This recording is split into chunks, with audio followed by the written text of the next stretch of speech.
যায়। কিভাবে সম্ভব?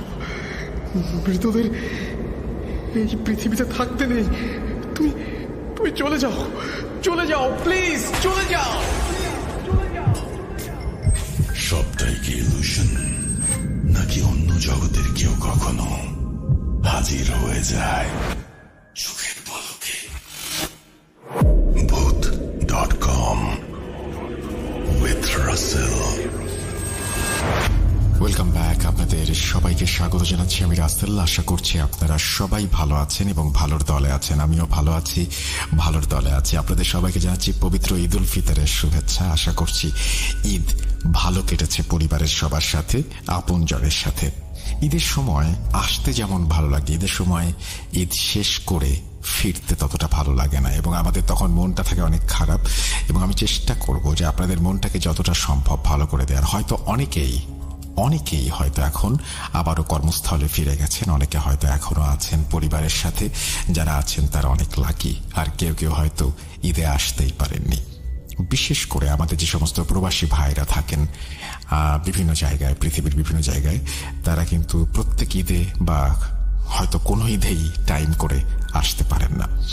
যাই হোক, সবার জন্য অনেক অনেক শুভকামনা। পবিত্র ঈদ উল ফিতরের শুভেচ্ছা জানিয়ে আমি শুরু করছি আমাদের আজকের ভূত.com এবং আশা করছি যে প্রত্যেকটা ঘটনায় আপনাদের অনেক বেশি ভালো লাগবে। লিখছেন, আসসালামু আলাইকুম রাসেল ভাই ও প্রিয় শ্রোতারা, আশা করি ভালো আছেন।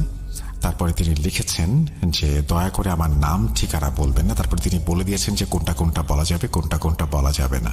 যাই হোক, আমি সব দেখতে পাচ্ছি কিন্তু আপনাদের বলতে পারছি না। তারপরে তিনি লিখছেন, ঘটনাটি অনেক বড়, তাই লেখায় কোনো ভুল ত্রুটি হলে ক্ষমা সুন্দর দৃষ্টিতে দেখবেন। এরপরে তিনি বলছেন, আমার ঘটনাটি যদি ভালো লাগে অবশ্যই রাসেল ভাই পড়ে শোনাবেন। আজকে আমি যে ঘটনাটি বলবো সেটা আমার খালাতো ভাইয়ের সাথে ঘটে যাওয়া সত্য একটি ঘটনা। আমি আমার খালাতো ভাইয়ের মতো করেই বলছি। বলছে হাসান। বাংলা একটা বাক্য আছে, সঙ্গদোষে সর্বনাশ। আমারও ঠিক তাই হয়েছে। আমার নাম হাসান, ছদ্মনাম। এখানে আমি সবই ছদ্মনাম ব্যবহার করছি। আমি আমার পরিবার ও নিজের একটু বর্ণনা দিয়ে নিই, যা পরে আপনারা সবাই বুঝতে পারবেন কেন আমি আমার পরিবার এবং আমার বর্ণনা দিয়েছিলাম। আমি খুব সাধারণ ঘরের একটি ছেলে। আমার বাবা একজন কাঠ মিস্ত্রি। আমরা দিন আনি দিন খাই। আমরা 3 ভাই বোন, আমার 2 বোন আর আমি। আমার বাবা আমাদের 3 ভাই বোনের লেখাপড়া করাতে গিয়ে হিমশিম খেত। পরিবারে আমি হচ্ছি বড় ছেলে। আমার সবেমাত্র এসএসসি এক্সাম দেয়া হয়েছে, পলিটেকনিকে ভর্তি হয়েছি। আমি ভাবছিলাম একটু একটু করে আমার স্বপ্ন পূরণ হচ্ছে। এখন আমি কিছু টিউশনই করব এবং আমি আমার বাবার পাশে দাঁড়াবো। কিছুটা হলেও বাবার উপকার হবে। সাল 2021। আমার বাড়ি থেকে আমার কলেজটি মোটামুটি ভালোই দূরে ছিল। আমার গ্রাম থেকে আমি আর আমার এক ফ্রেন্ড সজীব শুধু ওই কলেজে পড়তাম, আর অন্যরা সবাই অন্য কলেজে চলে গিয়েছিল। কলেজটি আমার বাড়ি থেকে দূরে হওয়ার কারণে আমার বাবা আমাকে পুরনো একটি সাইকেল কিনে দেন, যাতে আমার যাতায়াতের কোনো সমস্যা না হয়। প্রতিদিন আমি সেই সাইকেল চালিয়ে যেতাম। একদিন আমি সাইকেল চালিয়ে কলেজ যাচ্ছিলাম, তখন দেখি আমার বন্ধু সজীব যাচ্ছে। আমি বললাম, কিরে সজীব, কোথায় যাচ্ছিস? কলেজে। ওঠ, সাইকেলে ওঠ, একসাথে যাই দুইজন। জানবে, কারণ রিয়া ছিল আমার খুব নিকট আত্মীয়। না, এটা না হয় থাক। আমি সজীবকে এইটাও বললাম, দেখ সজীব, রিয়ার তো বয়ফ্রেন্ড আছে, আর এটা তুইও জানিস। সজীব আমার কোনো কথার দাম দিল না।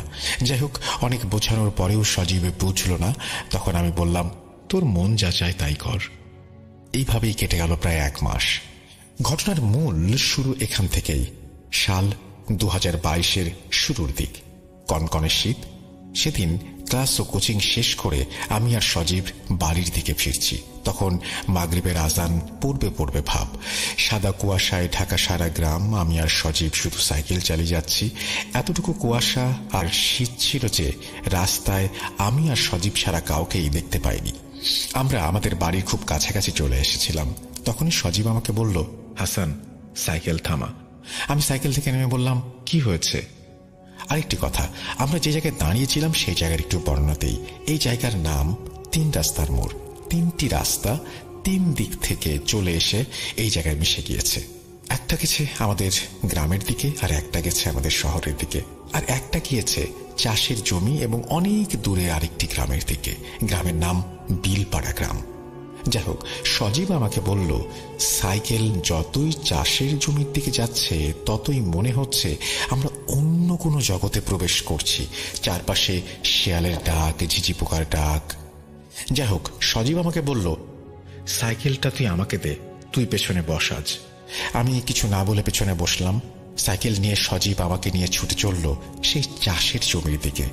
আঁকা বাঁকা মাটির রাস্তা দিয়ে সাইকেল যতই চাষের জমির দিকে যাচ্ছে ততই মনে হচ্ছে আমরা অন্য কোনো একটা জগতে প্রবেশ করছি।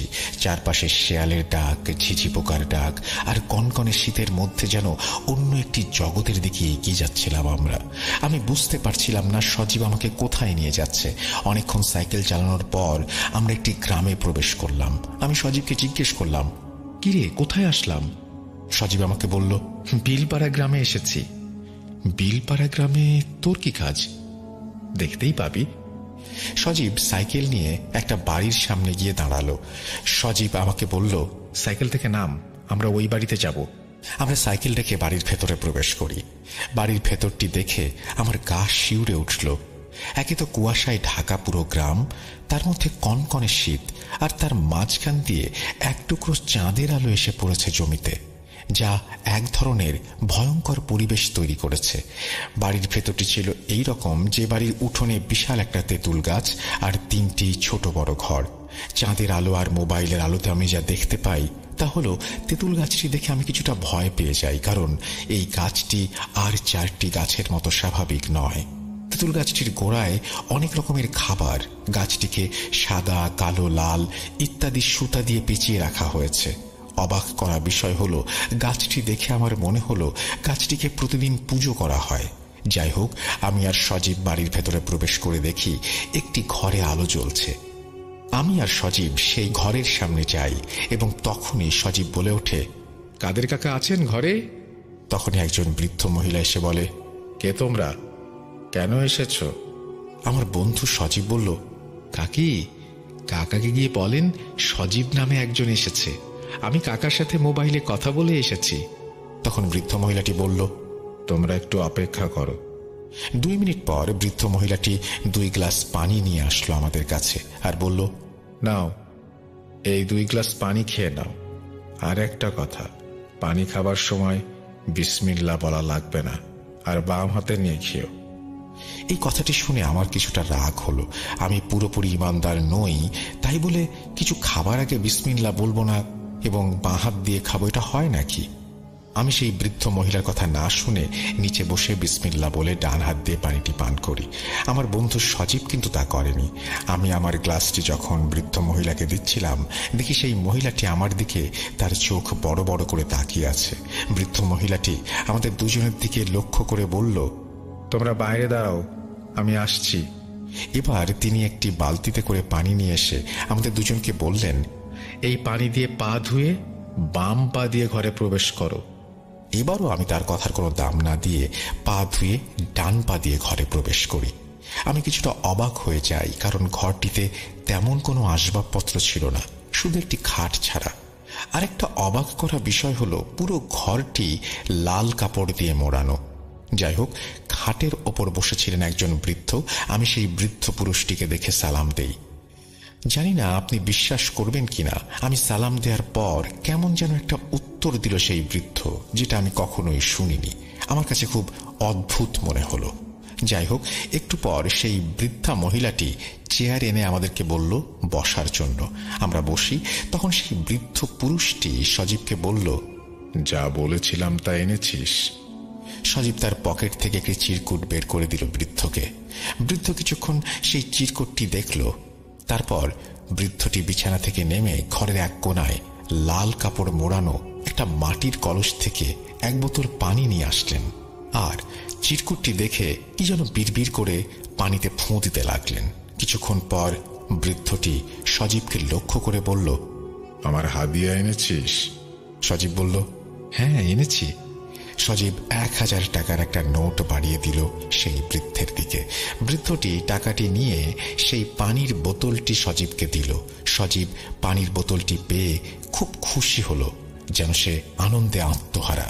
সেই বৃদ্ধটি সজীবকে বলল, আর শোন, সূর্য ডোবার পর যে কোনো সময় বাড়ির চারপাশে এই পানি ছিটিয়ে দিয়ে আসবি। সজীব হাসতে হাসতে বলল, তাহলে কি কাজ হয়ে যাবে?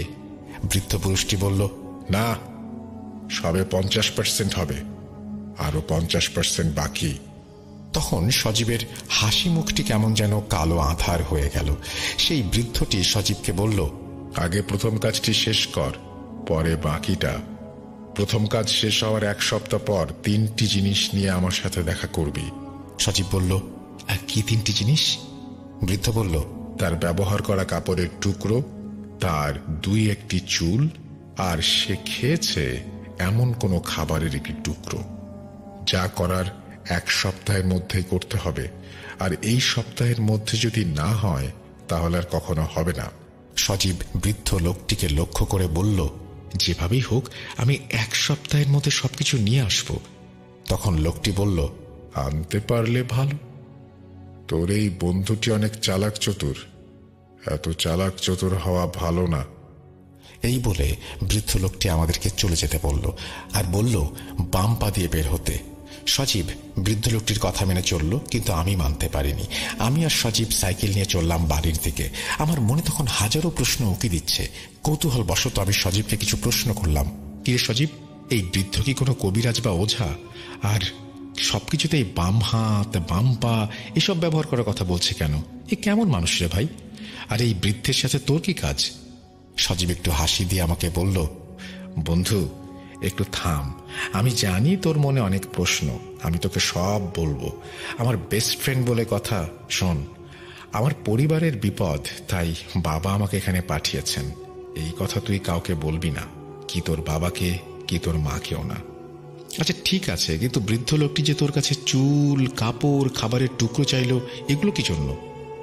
সজীব তোতলাতে তোতলাতে বলল, এইগুলো এমনি, আমি এত কিছু জানি না। আমি আর সজীবকে আর কিছু বলিনি। তখনও আমার মনে অনেক প্রশ্ন উকি দিচ্ছিল। যাই হোক, আমাদের বাড়ির সামনে আমরা চলে এসেছি। সজীব আমাকে সাইকেল দিয়ে আমাকে বলল, বন্ধু কাউকে কিছু বলিস না। আমি বললাম, আরে সমস্যা নেই, আমি কাউকে কিছু বলবো না। সেই বলে সজীব তার বাড়ির দিকে চলে গেল, আর আমি আমার বাড়ির দিকে চলে আসলাম। এভাবেই কেটে গেল প্রায় 6 থেকে 7 দিন। সেদিন ছিল শনিবার। আমি আর সজীব ক্লাসের কোচিং শেষ করে বাড়ি ফিরছিলাম। সজীব বলল, হাসান আজকে একটু বিড়িপাড়া যাওয়া লাগবে। আমি বললাম, আমি যাব না। সজীব নাছোড়বান্দা, আমাকে না নিয়ে সে যাবে না, অনেক কাকুতি মিনতি করলো। তারপর আমি রাজি হই সেখানে যাবার জন্য, কিন্তু আমি সজীবকে একটা শর্ত দিই যে আমি বাড়ির ভেতরে প্রবেশ করব না। সজীব বলল, আচ্ছা ঠিক আছে। সজীব আর আমি সাইকেল নিয়ে ছুটলাম সেই বিলপাড়া গ্রামের উদ্দেশ্যে। চারপাশে শুধু চাষের জমি আর চাষের জমি। চাষের জমির মাঝখান দিয়ে ছোট্ট একটা রাস্তা, সেই রাস্তা দিয়ে ছুটে চলেছে আমাদের সাইকেলটি। অনেকক্ষণ সাইকেল চালানোর পর আমরা গিয়ে পৌঁছালাম বিলপাড়া গ্রামের ওই বাড়িতে। বাড়ির সামনে আসার পর আমি সজীবকে বললাম, তুই বাড়ির ভেতরে যা, আমি তোর জন্য বাইরে অপেক্ষা করছি। সজীব বলল, আচ্ছা ঠিক আছে বলে বাড়ির ভেতরে প্রবেশ করলো। সজীব বাড়ির ভেতরে প্রবেশ করার পর আমি ভালো করে চারদিকটা দেখছিলাম। শ্রোতারা বিশ্বাস করবেন কিনা জানি না, এই আধুনিক যুগেও এই বাড়িটিতে কোনো আধুনিকতার বিন্দু মাত্র ছোঁয়া নেই, যেমন বিদ্যুৎ, টেলিভিশন ইত্যাদি। আরো অবাক করা বিষয় হলো, ছোট বড় ঘর আছে 3টি, তবে আমার চোখে মানুষ পড়েছে মাত্র 2 জন। বৃদ্ধ বৃদ্ধা ছাড়া আমি কাউকে এখানে থাকতে দেখিনি। আর এই বাড়ির আশেপাশে কোনো বাড়িও ছিল না। এই বাড়িটি গ্রামের সর্বশেষ বাড়ি, তারপর শুধু বিল আর বিল। আমি বিলের দিকে তাকিয়ে শুধু ভাবছিলাম, কি করে এখানে 2 জন মানুষ, তাও আবার বৃদ্ধ বৃদ্ধা, থাকতে পারেন। আমার মনে মনে অনেক খারাপ লাগছিল। তখনই হঠাৎ করে আমার কাঁধে কেউ যেন হাত রাখলো। আমি কিছুটা চমকে যাই, পেছনে তাকিয়ে দেখি আমার বন্ধু সজীব। সজীব আমাকে বলল, চল তোকে ভেতরে ডাকছে। আমি বললাম, আমি ভেতরে যাব না, তোকে আগেই বলেছি, আর ওদের নিয়ম কানুন আমার ভালো লাগে না। তখন সজীব আমাকে বলল, বন্ধু আমরা তো এখানে আসবো না, আজকেই শেষ। তুই আমার বেস্ট ফ্রেন্ড, আমার আর আমার পরিবারের জন্য আরেকটু কষ্ট কর। আমি আর না করতে পারলাম না। আমি সজীবের সাথে বাড়ির ভেতরে প্রবেশ করি। প্রথম দিন আমি আর সজীব যেই ঘরে গিয়েছিলাম আজকে আর আমাদেরকে সেই ঘরে নেয়নি। বৃদ্ধ মহিলাটি সজীবকে আর আমাকে বলল, আমার সাথে চল। মহিলাটি আমাদেরকে নিয়ে তেঁতুল গাছের গোড়ায় বড় একটি ঘরে নিয়ে যায়। যেই না আমি আর সজীব ঘরের ভেতরে প্রবেশ করেছি তখনই বৃদ্ধ মহিলাটি একটু রাগান্বিত হয়ে আমাকে বলল, দাঁড়া, এত তারা কিসের? তোদের আগে পানি পান করাই, তারপর পা ধুয়ে ঘরে প্রবেশ করবি। এবার আমি একটু রাগান্বিত হয়ে বললাম, আমি বিসমিল্লাহ না বলে কিছু খেতে পারবো না, আর বাম পা বা বাম হাতও ব্যবহার করতে পারবো না। তখন আমার বন্ধু সজীব আমাকে শান্ত হওয়ার জন্য বলল। যাই হোক, আমরা ঘরে প্রবেশ করি। ঘরে প্রবেশ করে দেখি পুরো ঘর আগরবাতির ঘ্রাণে মোমো করছে, আর ঘরের চারপাশে হরেক রকমের মোমবাতি জ্বলছে। আর ঘরের এক পাশে একটি আসন করে চোখ বন্ধ করে বসে আছেন সেই বৃদ্ধ লোকটি আমাদের অস্তিত্ব বুঝতে পেরে সজীবকে উদ্দেশ্য করে বলল, কিরে, তোকে যা আনতে বলেছিলাম এনেছিস? উত্তরে সজীব বলল, হ্যাঁ, আনতে পেরেছি। তখন বৃদ্ধ লোকটি বলল, কই দে দেখি কি এনেছিস। সজীব বৃদ্ধ লোকটির দিকে লাল একটি কাপড়ের ব্যাগ এগিয়ে দেয়। তারপর বৃদ্ধ লোকটি ব্যাগ থেকে এক এক করে 3টি জিনিস বের করে, কিছু চুল, একটি ছোট কাপড়ের টুকরো, অর্ধেক খাওয়া একটি চিকেন ফ্রাই। আর এই 3টি জিনিস দেখে বৃদ্ধ লোকটি একটা চিৎকার দিয়ে উঠল, আরে, এই 3টি জিনিসকে একটি মাটির পাত্রে রাখতে বলেছে কে? শোন, আমি একটা কাজ শেষ করে আসছি, আর একটা কথা, ঘরের বাইরে যাই হয়ে যাক না কেন তোরা কেউ ঘর থেকে বের হবি না। এই বলে বৃদ্ধ মহিলাটি ও বৃদ্ধ পুরুষটি সজীবের দেয়া জিনিসগুলো নিয়ে বাইরে চলে যায় আর ঘরের দরজাটি ভালো করে বন্ধ করে দিয়ে যায়। ও, আরেকটি কথা বলতে ভুলে গিয়েছিলাম। বৃদ্ধ লোকটি সজীবকে বলেছে, আমি তোকে পানি পড়া দেওয়ার একদিন পর তুই পানি ছিটিয়ে দিয়েছিলি, তাই না? সজীব বলল, হ্যাঁ। তখন বৃদ্ধ লোকটি চিৎকার করে বলল, আমার প্রভু ওজিরের কাছে আর কোনো কিছুই অসম্ভব না। ওজিরের দয়ায় তোর একটি কাজ হয়েছে, আশা করছি এটাও হয়ে যাবে। যাই হোক, তারা 2 জন চলে যাওয়ার পর আমি সজীবকে জিজ্ঞাসা করলাম, কিরে সজীব, কি হচ্ছে এসব? আর কি সব কুফরি কথাবার্তা বলছে? সজীব আমার কথার কোনো উত্তর দিল না। আর তখনই হঠাৎ বাইরে তুমুল ঝড় বৃষ্টি শুরু হলো। আমি আর সজীব কিছুটা ভয় পেয়ে যাই। আমি সজীবকে বলতে লাগলাম, কিরে, এই শীতের দিনে আবার ঝড় শুরু হলো কিসের? তখন আমি দেখি সজীব ভয় পেয়ে ভীতুর মতো একটি চেয়ারে বসে আছে। আমি বাইরে কি হচ্ছে দেখার চেষ্টা করি, কিন্তু কিচ্ছু দেখতে পাইনি। বাইরে এতটাই ঝড় হচ্ছিল যে মনে হচ্ছে এক নিমিষেই সব শেষ করে দেবে। তখনই বাতাসের তীব্র গতিতে দরজাটি খুলে যায়, আর তারপর দেখি ঘরের বাইরে তেঁতুল গাছটি যেন এখনই ভেঙে পড়বে। আর সেই তেঁতুল গাছটির গোড়ায় বসে বৃদ্ধ পুরুষ ও মহিলাটি কোনো একটি অবয়বকে পুজো করছে। আর তাদের পুজোকে লক্ষ্য করে বেশ কিছু কালো অবয়ব তাদের চারপাশে ঘোরাঘুরি করছে। এই দেখে আমি ভয়ে সজীবের কাছে যাই আর রাগান্বিত হয়ে বলি, তুই এই কোথায় নিয়ে আসলি আমাকে? সজীব ভয়ে কিছু বলতে পারছিল না। এভাবে ঝড় চলল 15 থেকে 20 মিনিটের মতো। কিছুক্ষণ পর আমাদের মনে হলো ঝড় থেমে গেছে। তার কিছুক্ষণ পর আমরা দেখি আমাদের দরজাটি খুলেছে। ঘরে প্রবেশ করলো সেই বৃদ্ধ আর বৃদ্ধা। তারা আমাদের দুজনকে দেখে বলল, বিশেষ করে আমাকে লক্ষ্য করে বলল, কিরে, ভয় পেয়েছিস? এই বলে বৃদ্ধ লোকটি একটু হাসলো। বৃদ্ধ লোকটি হাসতে হাসতে তার আসনে গিয়ে বসলো আর বলল, সজীব, তোর কাজ হয়ে গেছে। তারপর সেই বৃদ্ধ লোকটি সজীবের দিকে 2টি তাবিজ এগিয়ে দিয়ে বলল, শোন, এই তাবিজগুলো পড়ার নিয়ম, প্রথমে তোকে কাপড় চোপড় সবকিছু ছেড়ে 2টি তাবিজ 2 জায়গায় পড়তে হবে, একটি বাম হাতে আর একটি তোর কোমরে। আর দ্বিতীয় নিয়ম হলো সে রাতে কোনো কাপড় চোপড় ইউজ করা যাবে না। কি পারবি? সজীব বলল, আমি সব করতে পারবো। আমি বললাম, কিরে সজীব, তুই পাগল হয়ে গেলি নাকি? সজীব আমাকে ধমকের সুরে বলল, তুই চুপ থাক। সজীবের কাছে আমি এরকম ব্যবহার আশা করিনি। যাই হোক, আমি আর সজীব তাদের কাছ থেকে বিদায় নিয়ে চলে আসব। তখনই সেই বৃদ্ধ লোকটি বলে উঠল, বাম পা দিয়ে বের হ। আর শোন, তাবিজ 2টো বাঁধার আগে তেঁতুল গাছের গোড়া থেকে 2টি সুতো নিয়ে যা, একটি লাল আর একটি কালো। সজীব উত্তরে বলল, আচ্ছা ঠিক আছে। এই বলে সজীব আর আমি ঘর থেকে বের হয়ে যেই না তেঁতুল গাছের গোড়ায় যাই, আমার আত্মারাম খাঁচা ছাড়া হয়ে যায়। দেখি গোড়ায় বেঁধে রাখা হয়েছে একটি মুরগি, একটি কোয়েল পাখি, একটি কবুতরের বাচ্চা ও একটি কুঁচে সাপ। আরো কিছু মুরগির মাথা, সিঁদুর ইত্যাদি। কি ভয়ানক দৃশ্য! এইসব দৃশ্য দেখে সজীবকে বললাম, কিরে, এসব তো কুফরি কালামের নমুনা। সজীব একটু মুচকি হেসে বলল, আরে না, কাদির কাকা অনেক ভালো মানুষ। হ্যাঁ হ্যাঁ, তা তো দেখতেই পাচ্ছি। তখনই ঘরের ভেতর থেকে সেই বৃদ্ধ লোকটি বলে উঠল, কিরে, নিতে পেরেছিস? সজীব বলল, জি পেরেছি। তারপর সেই বৃদ্ধ লোকটি বলল, এখন এখান থেকে তাড়াতাড়ি চলে যা, অনেক রাত হয়েছে, আর আমার টাকার কথা ভুলিস না যেন। এই বলে বৃদ্ধ লোকটি থেমে যায়। আমি আর সজীব লাল সুতো, কালো সুতো আর তাবিজ নিয়ে রওনা হলাম। বাড়ি আসতে আসতে আমি সজীবকে অনেক প্রশ্ন করি, আর উত্তরে সজীব বলে পরিবারের অনেক বিপদ, তাই সে এমন কাজ করেছে। এই বিষয়টি পাঁচকান করতে চায় না সে। আমি সব শুনে আর কথা বাড়ালাম না, কারণ এমনি অনেক দেরি হয়ে গেছে। তার মধ্যে বাড়ি থেকে বারবার ফোন আসছে। যথারীতি আমরা বাড়ি চলে আসি। এভাবে কেটে গেল এক সপ্তাহ। একদিন আমি আর সজীব কলেজের মাঠে বসে আছি। হঠাৎ আমাদের সামনে আসলো রিয়া। সজীব রিয়াকে অনেক পছন্দ করে, কিন্তু রিয়া পছন্দ করত আরেকজন ছেলেকে, আর সজীবকে সে দেখতে পারত না। আমি সজীবের সাথে চলি বলে রিয়া মাঝে মাঝে আমাকে কথা শোনাতো।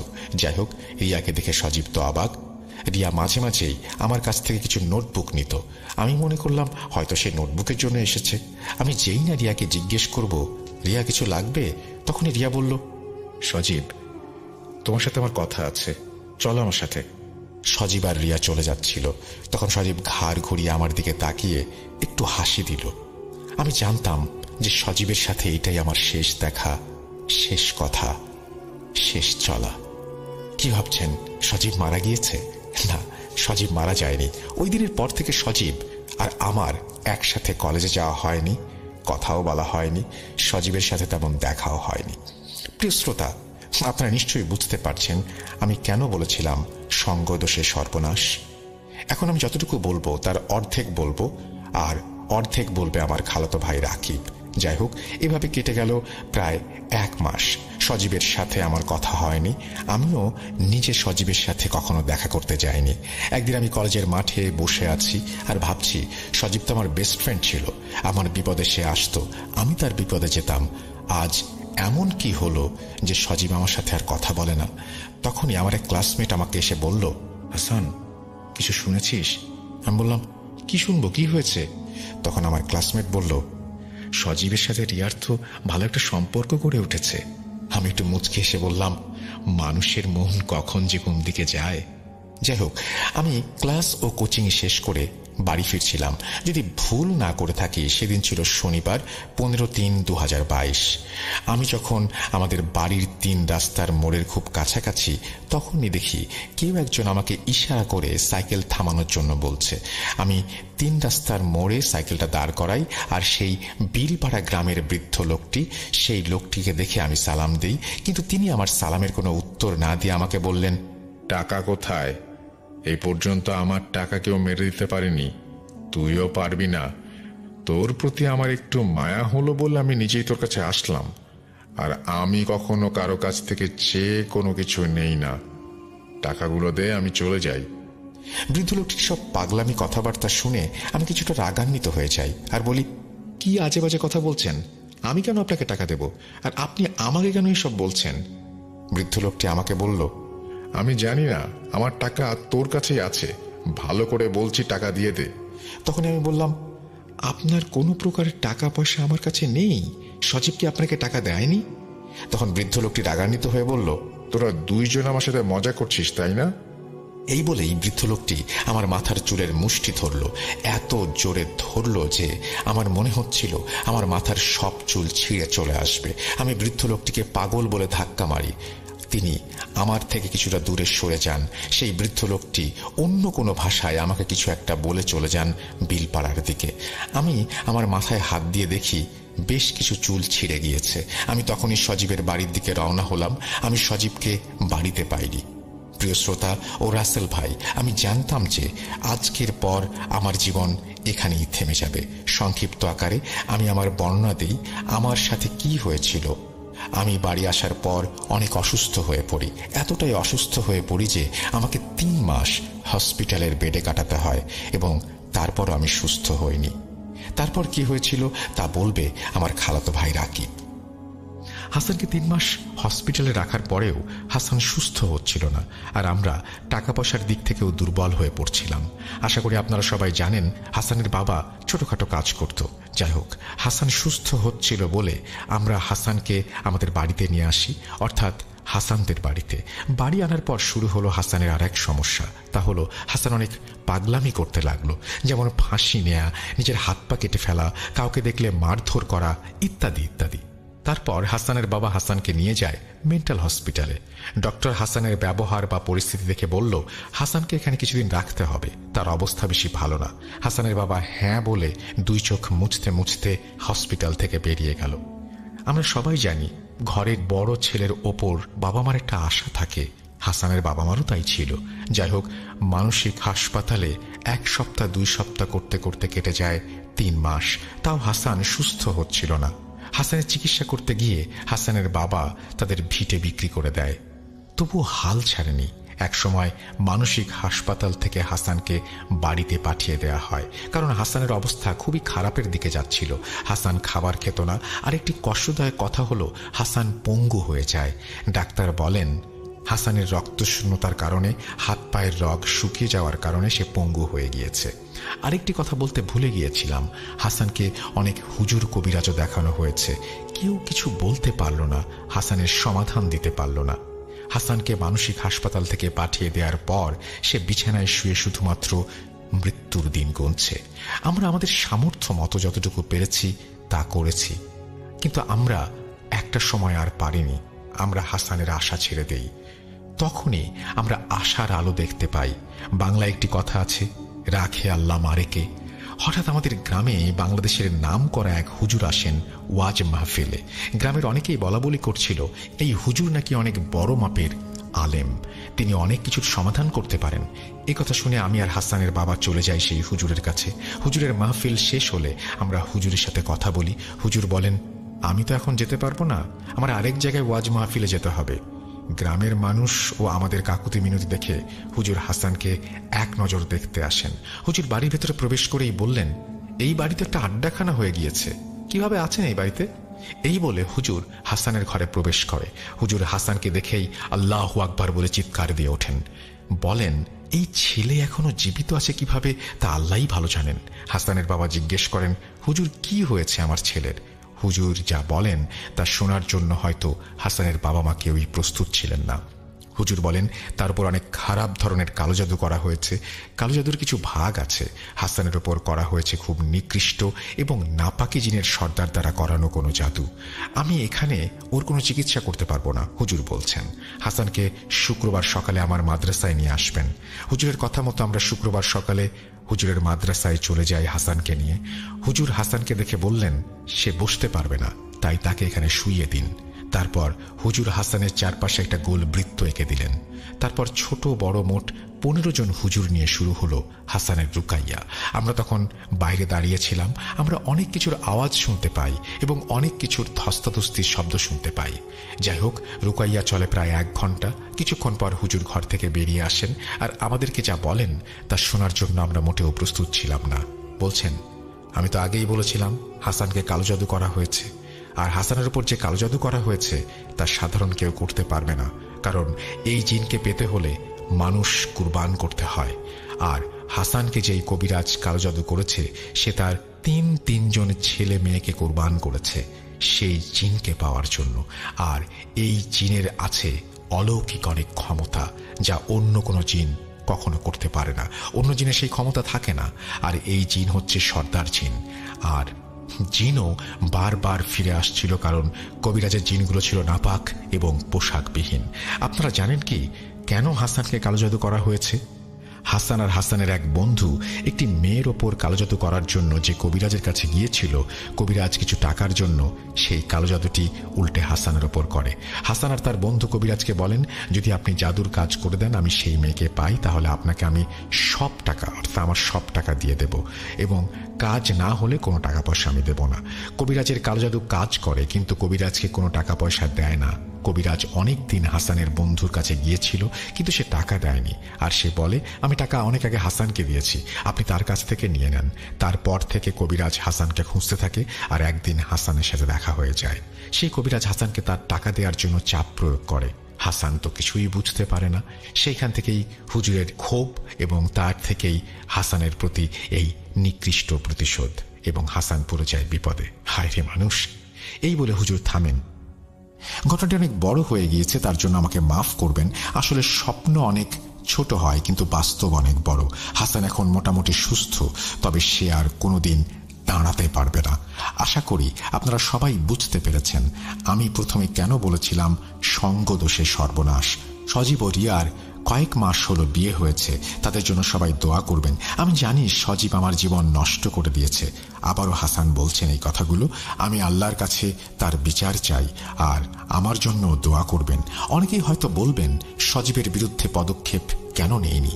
আসলে তার পরিবার ছিল এলাকার মাথা, আর আমরা চাইলেও কিচ্ছু করতে পারবো না। আরেকটা কথা বলে আমি শেষ করব, তা হলো, না জেনে না বুঝে কোনো বন্ধু বান্ধবের সাথে যোগ দেবেন না। সেই বৃদ্ধ কবিরাজের বিষয়ে আমরা অনেক কিছু জেনেছি, ইনশাল্লাহ অন্য একদিন বলবো। এই বলে তিনি তার ঘটনা শেষ করেছেন। আশা করছি তার এই ঘটনাটি আপনাদেরও ভালো লেগেছে। যদি ভালো লেগে থাকে অবশ্যই আমাদেরকে জানাবেন, যদি ভালো না লেগে থাকে তাও আমাদেরকে জানাবেন। আমরা চলে যাব আমাদের পরবর্তী ঘটনায়।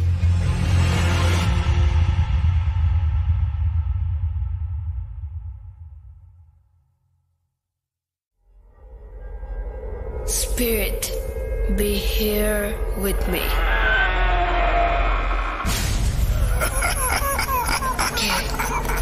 কে তুমি?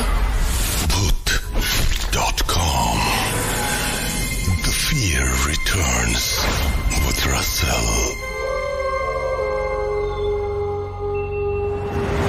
Welcome back. আপনাদের সবাইকে স্বাগত জানাচ্ছি। আমি রাসেল। আশা করছি আপনারা সবাই ভালো আছেন এবং ভালোর দলে আছেন। যেভাবে লেখা আছে আমি সেভাবেই পড়ে শোনাচ্ছি। আসসালামু আলাইকুম রাসেল ভাই, আশা করি ভালো আছেন। অবশ্য আপনি ভালোর দলেই থাকেন। আমি ভালো আছি। আমার নাম আবিদ, বাসা গাইবান্ধা। আমি প্রায় কয়েক বছর ধরে আপনাকে শুনে আসছি, কখনো কোনো ঘটনা পাঠাতে পারেনি, যেহেতু আমার পক্ষে স্টুডিওতে গিয়ে ঘটনা বলা সম্ভব না। তাই এই ঘটনাটি আপনাকে লিখে পাঠাচ্ছি। আমি শুনেছিলাম আমার ইমরান মামার মুখ থেকে এই ঘটনাটি মূলত মামার সাথেই ঘটেছিল। দেরি না করে ঘটনায় চলে যাই। আমি ইমরান মামার মতো করেই বলছি। সময়টা ছিল 2013 সাল। তখন আমি অনার্স প্রথম বর্ষে। আমি ছিলাম পরিবারের সবচেয়ে ছোট ছেলে, তাই আদর আবদারও বেশি ছিল। তাই বন্ধু বান্ধবদের দেখা দেখি আমিও একটা মোবাইল ফোনের জন্য আবদার করতে থাকি আব্বার কাছে। আব্বা আমাকে একটা টাচ স্ক্রিন মোবাইল ফোন কিনে দেন 15,000 টাকা দিয়ে। নতুন ফোন কিনেই ফেসবুক অ্যাকাউন্ট খুলে ফেলি। আমাদের বাড়ি থেকে টাওয়ার একটু দূরে থাকায় খুব ভালো নেটওয়ার্ক পেতাম না, তাই মাঝে মাঝে আমরা বাসার বাইরে গিয়ে ফেসবুক ইউজ করতাম। তেমনি এক সন্ধ্যায় মাগরিবের নামাজের পর আমি বাড়ির বাইরে টঙে বসে ফেসবুক ইউজ করছিলাম আর গান শুনছিলাম। হঠাৎ করে আমি লক্ষ্য করলাম একজন বৃদ্ধ মহিলা পেছন দিক থেকে এসে আমার সামনে দাঁড়ালো এবং কিছুক্ষণ তাকিয়ে রইল, এবং আমার দিকে একটা সময়ে বিশ্রীভাবে একটা হাসিও দিল।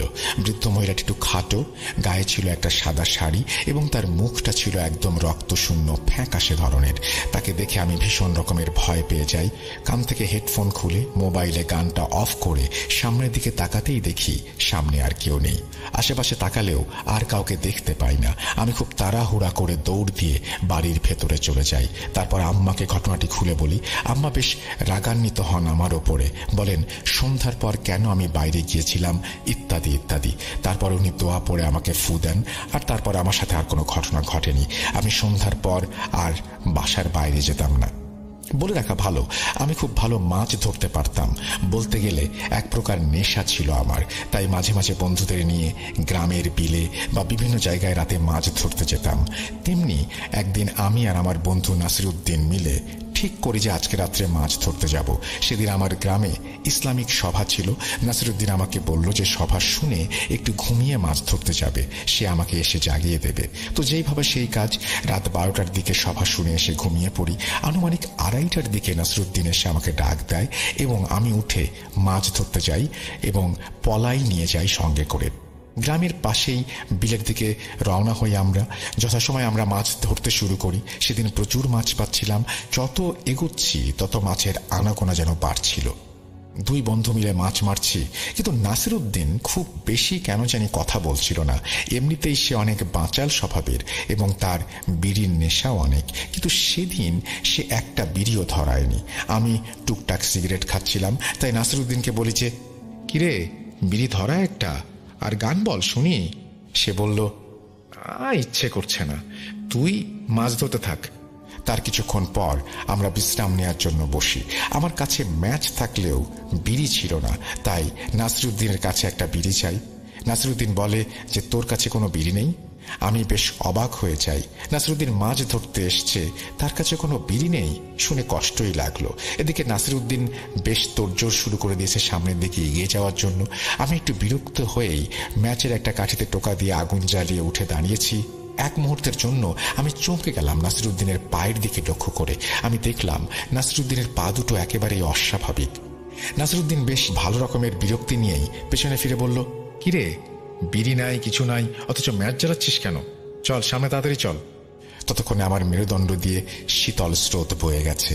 5 সেকেন্ডের ম্যাচের কাঠির আলোয় যা দেখেছি সেটা কোনোভাবেই মনের ভুল হতে পারে না। আমি ততক্ষণে বুঝে গিয়েছি বিশাল বড় কোনো একটা বিপদের ভেতরে পড়তে যাচ্ছি আমি।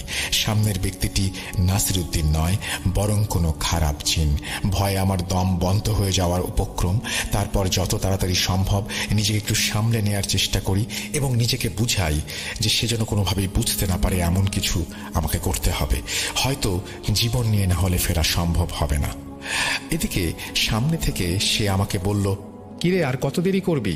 আমি তাকে বুঝতে না দিয়ে তার সাথে হাঁটা শুরু করলাম। ততক্ষণে বিলের মাঝে মাঝে এসে গিয়েছি। আর একটু হাঁটলেই পানির গভীরতা ধীরে ধীরে বাড়তে শুরু করবে। আমি বললাম, কিরে আজ তো অনেক মাছ ধরলাম, আর কত ধরবি? এবার বাড়ি চল। নাসিরউদ্দিন বলল, এই তো মাত্র কয়টা মাছ, আজ যেহেতু অনেক মাছ তাই আরো ধরবো। এদিকে আমিও অনেকটা দিশেহারা হয়ে যাচ্ছিলাম। তাকে বললাম, দাঁড়া একটু বিশ্রাম নেব, খুব ক্লান্ত লাগছে। সে বিরক্ত স্বরে বলল, আরে চল তো, কোনো ক্লান্ত লাগবে না, সামনে চল তাড়াতাড়ি। আমি বললাম, আর পারবো না রে ভাই, বাড়ি যাব, অনেকক্ষণ তো হলো, মাছের ব্যাগও ভর্তি হয়ে গেছে। সে এবার মহাবিরক্তি নিয়ে বলল, এত বাড়াবাড়ি করছিস কেন? মাছ ধরতে কি সমস্যা তোর? দেখছিস না কত মাছ? এদিকে আমিও সময় পার করার জন্য এটা সেটা বলছিলাম, তর্ক করছিলাম এবং কিছুটা সময় পারও করতে পারলাম। কিন্তু ভোর হতে তখন অনেক দেরি, আজান হতে অনেকটা সময় বাকি। আমি বুঝতে পারছিলাম যদি আজান না হয় তাহলে আমার জীবনে আজকে ভয়াবহ কিছু একটা অপেক্ষা করছে। এদিকে নাসিরউদ্দিন রূপী জিনটাও সম্ভবত কিছুটা আন্দাজ করতে পেরেছিল যে আমি হয়তো কিছু বুঝে গেছি। এবার সে রাগের স্বরে আর মোটা গলায় আমাকে বলতে লাগলো, চল চল বলছি, ইমরান আমাকে রাগাবি না একদম। এবারে আমি একেবারেই ভেঙে পড়লাম এবং যত দোয়া দুরুদ জানি সব পড়তে শুরু করলাম। এদিকে আমার বাড়িতে মা তাহাজ্জুদের নামাজ পড়তেন বিধায় অনেক আগেই ঘুম থেকে উঠেছেন। ঘুম থেকে ওঠার আগ মুহূর্তে তন্দ্রা অবস্থায় মা একটা ছোট্ট দুঃস্বপ্ন দেখেছেন। তিনি স্বপ্নে দেখেন যে একটা কুয়োর মধ্যে আমি পড়ে গেছি এবং আর্তনাদ করছি এবং সেই কুয়োটা আস্তে আস্তে ছোট হয়ে আসছে। মা চেষ্টা করছিলেন কুয়োটার কাছে যাওয়ার জন্য, কিন্তু কোনোভাবেই তার কাছে তিনি যেতে পারছিলেন না। তিনি যতবার এগুচ্ছিলেন ততবারই বাতাসের ধাক্কায় পড়ে যাচ্ছিলেন। ঠিক তখনই তার তন্দ্রা ভাবটি কেটে যায়। তিনি উঠে দ্রুত আমার রুমে চলে আসেন এবং দেখেন আমি বিছানায় নেই। মা খুবই চিন্তিত হয়ে পড়েন। আমি সচরাচর রাতে মাছ ধরি সেটা তিনি জানতেন, কিন্তু রাত 12টার আগে আমি চলে আসি এটাও তিনি জানতেন। আমার বন্ধুরা বা আমার চাচাতো ভাইরা থাকায় তিনি কিছু বলতেন না। তিনি দ্রুত চাচির কাছে যান এবং তাকে ডেকে তুলে বলেন আমার চাচাতো ভাইরা মাছ ধরতে গেছে কিনা। চাচি বলেন তারা তো কেউ মাছ ধরতে যায়নি, তারা সভা থেকে এসেই ঘুমিয়েছে। এবার আমার মা ভয় পেয়ে যান। তিনি আমার বড় বোন তাকে উঠান। আব্বা বাড়িতে ছিলেন না, তিনি ব্যবসার কাজে বাইরে ছিলেন। মা আর বড় আপা অজু করে দ্রুত নামাজে বসে পড়েন। মা সিজদায় পড়ে কান্নাকাটি করতে থাকেন আর আল্লাহর কাছে আমার সুস্থতার জন্য বলতে থাকেন। মায়ের মন তো হয়তো বিপদের আশঙ্কা টের পেয়েছিল, তাই মা চাচা আরো কয়েকজন জেগে ওঠায় আমাকে খুঁজতে বের হন এবং যেহেতু বেশিরভাগ সময় আমি বিলের দিকেই মাছ ধরতে যাই, লাইট নিয়ে তারা বিলের দিকেই রওনা দেন। এদিকে ততক্ষণে ভয়ে কাঠ হয়ে আমি দাঁড়িয়ে আছি। নাসিরউদ্দিনের চেহারা ততক্ষণে পরিবর্তিত হতে শুরু করেছে, সে ভয়ানক আকার ধারণ করতে শুরু করেছে।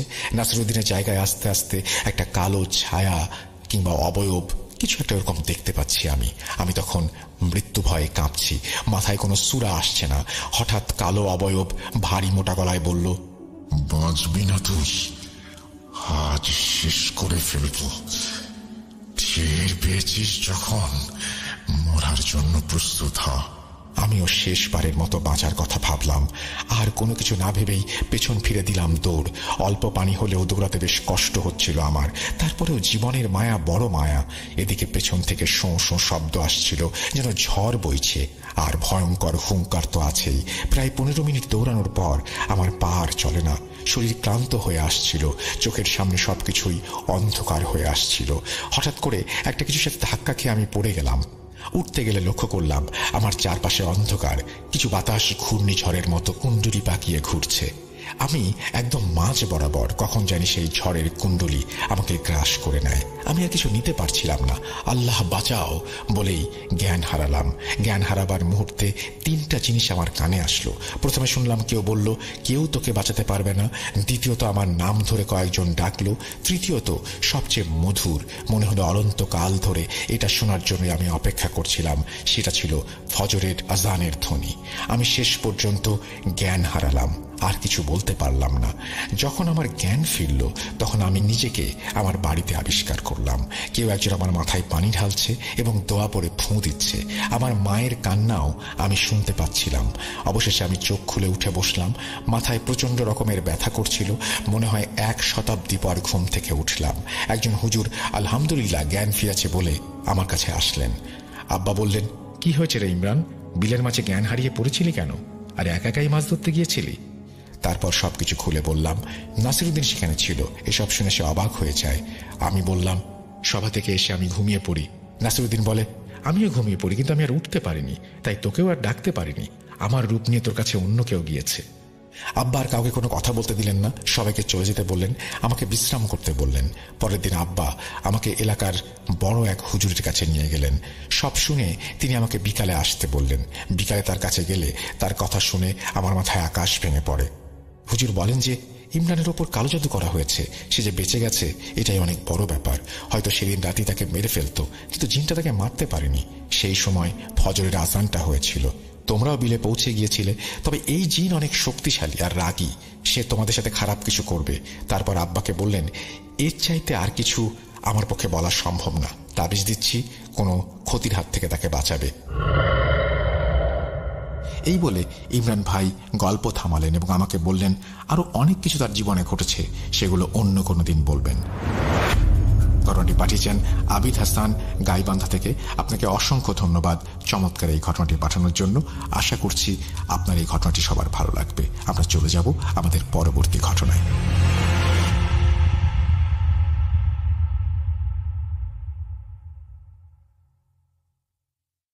Welcome back. আপনাদের সবাইকে অনেক অনেক ধন্যবাদ এতক্ষণ পর্যন্ত আমাদের সাথে থাকার জন্য। অনেক অনেক শুভকামনা রইল। সব সময় এই ইউটিউব চ্যানেলটি সম্পর্কে আপডেট পেতে আমাদের ইউটিউব চ্যানেলটিকে সাবস্ক্রাইব করুন। আশা করছি আমরা একসাথে অনেকটা পথ হাঁটব। আজকের মতো এখানেই বিদায় নিচ্ছি। সবাই ভালো থাকুন, সুস্থ থাকুন, মোস্ট ইম্পর্টেন্টলি ভূত.com-এর সাথে থাকুন।